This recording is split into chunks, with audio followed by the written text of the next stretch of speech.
আসসালামু আলাইকুম। আশা করি সকলে ভালো আছেন। তো আজকে আপনাদেরকে একটি টপিক নিয়ে এসেছি, সেটা হলো ইমো। বর্তমানে যারা অ্যান্ড্রয়েড সেট ইউজ করে কম বেশি যোগাযোগের মাধ্যমের জন্য ইমো অ্যাপটা সকলেই ব্যবহার করে থাকে। তো আপনি এই ইমো অ্যাপস ব্যবহার করার কারণে আপনি ইমোতে যদি ৩ টি সেটিং করে রাখেন, তাহলে আপনি অনায়াসে আপনার ইমোটি ব্যবহার করতে পারবেন। আর এই ৩ টি সেটিংটা অত্যন্ত জরুরি সেটিং, যে সেটিং এর মাধ্যমে আপনি আপনার অ্যাপটাকে আপনার নিজস্ব গতিতে চালাতে পারবেন।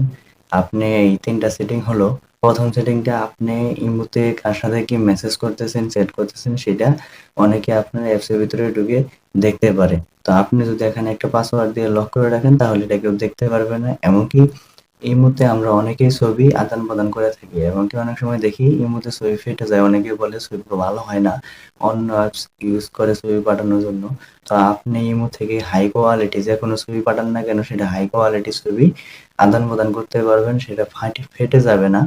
তো সেটা কিভাবে করবেন সেই সেটিংটাও আমি আপনাদেরকে দেখিয়ে দেব। এমনকি আপনি যদি কাউকে ভিডিও কল দেন বা আপনি যদি কারোর সাথে ভিডিও কলে কথা বলেন, তো কেউ আপনি না চাইলে কেউ আপনার কথা বলার সময় স্ক্রিনশট নিতে পারবে না। সেটাও আপনি বন্ধ করে দিতে পারবেন।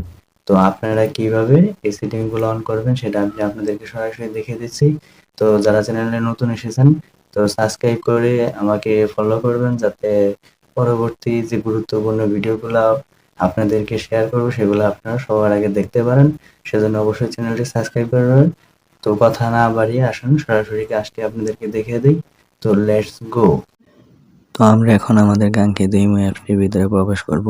তো এখানে প্রবেশ করার পরে আপনি কি করবেন, সর্বপ্রথম আপনার যে অ্যাকাউন্টটি আছে উপরে যে আপনার অ্যাকাউন্টের যে লোগোটা আছে সেই লোগোটির উপরে ক্লিক করবেন। তো এখানে আসার পরে আপনারা সেটিং অপশনটি ক্লিক করবেন। সেটিং অপশনে আসার পরে আপনার প্রথম যে সেটিংটা করবেন সেটা হলো প্রাইভেসি।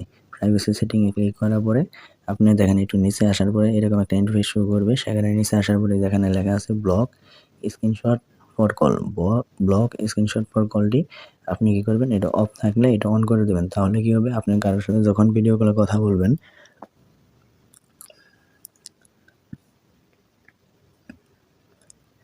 তখন কিন্তু কেউ আপনি না চাইলেও অপর পাশ থেকে কিন্তু কেউ আপনার সাথে যে কথা বলতেছে সেটা স্ক্রিনশট নিতে পারবে না, বা আপনি কোনো জরুরি ডকুমেন্টস বা কোনো কাগজপাতি বা কোনো কিছু দেখালে সে কিন্তু স্ক্রিনশট নিয়ে সেটা রাখতে পারবে না। এটা আপনিও যদি বন্ধ করে দেন তাহলে সেই ওই মোবাইল থেকে অপর প্রান্ত থেকে হাজার চেষ্টা করলেও সেই স্ক্রিনশট নিতে পারবে না। তো আপনি এই সেটিংটি করে রাখলে অবশ্যই আপনি অনেক ধরনের বিপদ থেকে বা অনেক ধরনের হুমকির মুখে থেকে রক্ষা পেতে পারেন। যদি কেউ আপনাকে ক্ষতি করতে চায় বা আপনাকে কোনো কাজে ফাঁসাতে চায়, আপনার আপনার যদি শত্রু থাকে তাহলে কিন্তু আপনার এই সেটিংটির মাধ্যমে তাদের হাত থেকে রক্ষা পেতে পারেন। তো এখান থেকে বেঁকে আসার পরে দ্বিতীয় যে সেটিংটা আছে সেই সেটিংটা হলো আপনার এই যে দেখেন স্টোরেজ অ্যান্ড ডাটা, এই সেটিংটায় ক্লিক করবেন। এটাতে ক্লিক করার পরে দেখেন ৩ নাম্বার আছে ফটো আপলোড কোয়ালিটি। তো আপনি যখন কাউকে কোনো ফটো পাঠান, তো এই মুহূর্তে আগে যখনই আমরা ফটো আমরা সেন্ড করতাম তখন দেখতাম যে ফটোটা সেটা আরেক জায়গায় বের করলে বা ডাউনলোড করলে ফটোর মানে কোয়ালিটিটা নষ্ট হয়ে যেত বা ফেটে যেত। যার কারণে আমরা এখানে অনেকেই ফটো আদান-প্রদান অতটা ভালোভাবে করার জন্য উৎসাহ ছিলাম না। অন্যান্য অ্যাপস ব্যবহার করতাম। কিন্তু বর্তমানে ইমো অ্যাপসটি এমনই একটা ফিচার নিয়ে এসেছে। তো এখানে আপনি যদি ফটো আপলোড কোয়ালিটিতে ক্লিক করেন, এখানে অটো রিকমেন্ডেড যে অপশনটা আপনাদের চালু থাকবে সেটা কি করবেন, হাই কোয়ালিটিতে দিয়ে রাখবেন। হাই কোয়ালিটিতে দিয়ে রাখলে আপনার যে কোনো ছবি পাঠান না কেন সেটার কোয়ালিটি হাই হবে, এমনকি সেটা ফাটবেও না, সেটা গুণগত মান বজায় থাকবে। তো এখান থেকে ব্যাক করার আসার পরে এই সেটিং অন করে রাখবেন। তো ৩ নাম্বার যে সেটিংটা মোস্ট ইম্পর্টেন্ট সেটিং সেটি হলো account and security. Account and security যখন আপনি ক্লিক করবেন তখন কি হবে, এই যে উপরে যে অপশনটা আছে পাসওয়ার্ড লক, তো পাসকোড লকের ভিতরে আপনি এটা এনাবল করে দেবেন। এনাবল করে দেওয়ার পরে আপনি একটা পাসওয়ার্ড দেবেন। যেমন আমি দিয়ে দিচ্ছি 1212। তো আবার রি-এন্টার ইউর পাসওয়ার্ডস আছে। তো এখন আমি 1212 যেটা দিয়েছিলাম সেটাই দিলাম।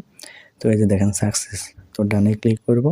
তো এখানে আসার পরে সেটিং করতে হবে সেটা অটো লক। অটো লকের এখানে ক্লিক করে 1 মিনিট না কতটুকু সময়ের জন্য আপনি দিতেছেন এটা আপনি এভরি টাইম দিয়ে রাখবেন। তাহলে কি হবে, যখনই আপনি এই অ্যাপসটি থেকে বেরিয়ে আসবেন, দেখেন আমি অ্যাপসটি থেকে একবার বেরিয়ে আসতেছি। আসার পরে আবার যখন ইমোতে প্রবেশ করতেছি দেখেন এই যে আমি যে পাসওয়ার্ডটা দিলাম এই পাসওয়ার্ডটা চাচ্ছে। তো আপনারা এইভাবে আপনাদের অ্যাপসটা এভাবে সাজিয়ে গুছিয়ে নিন। এমনকি আপনার গোপনীয়তা আপনি নিজের কাছে রাখুন, যাতে আপনি অ্যাপসের ভিতরে ঢুকে কেউ আপনার গোপন জিনিসগুলো দেখতে না পারে। আপনি কাকে মেসেজ করছেন, কার সাথে কথা বলছেন, সেগুলো যাতে অতি সহজে দেখতে না পারে, সেজন্য অ্যাপসের ভিতরে সেটিংগুলো করে নেবেন।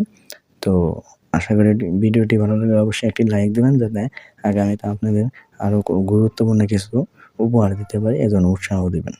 ধন্যবাদ সবাইকে। আসসালামু আলাইকুম।